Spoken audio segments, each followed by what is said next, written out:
भूखल बारी माजी हमर छठी के बरतिया घाट अगोरेले।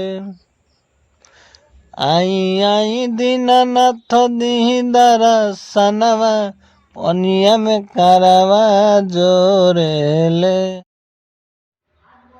3 दिन से भूखल शरीरिया कांपेला। अरजी करेली एक बेर ताकेला।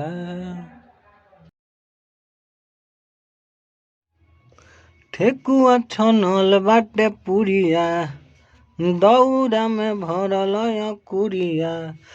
साझही से भूखल बिया मुँह बाटे सूखल अखिया लोरेले।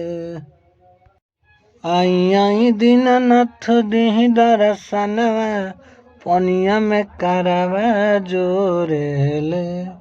आई आई दीनानाथ दीहि दरसनवा पनिया में हथवा जोरेले। रखी के बन्ही की गहनवा ओ पूजनवा करेली। खुश रह मोहित कर ई मंगनवा करेली।